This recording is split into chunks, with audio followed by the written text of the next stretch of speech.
New developments, the proposed casino and event center project in Grand Forks County. The Spirit Lake Tribe says they're opposed to the bill which would authorize the permit. The Turtle Mountain Tribe submitted their proposal to the county and city of Grand Forks last month. The city council approved that letter in a 4-2 vote. The Spirit Lake Tribal chairwoman now says all affected tribal nations were not adequately notified, adding, quote, tribal sovereignty and intergovernmental relations require that tribes be engaged as equal partners in decisions impacting their economies, livelihoods, and communities, end quote. The Turtle Mountain Tribe says that resort along I-29 would create jobs, revenue, and revitalize the Grand Forks area.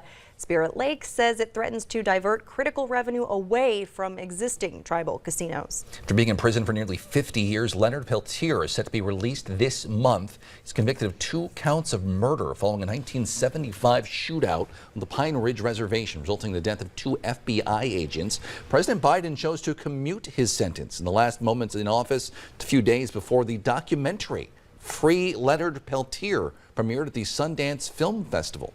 The team behind that documentary now traveling around the country to show it at various other festivals. Coming up next in sports, the Bison women's basketball team fighting near the top of the Summit League standings, and a big reason for that is the success on their home court. We've got the details next.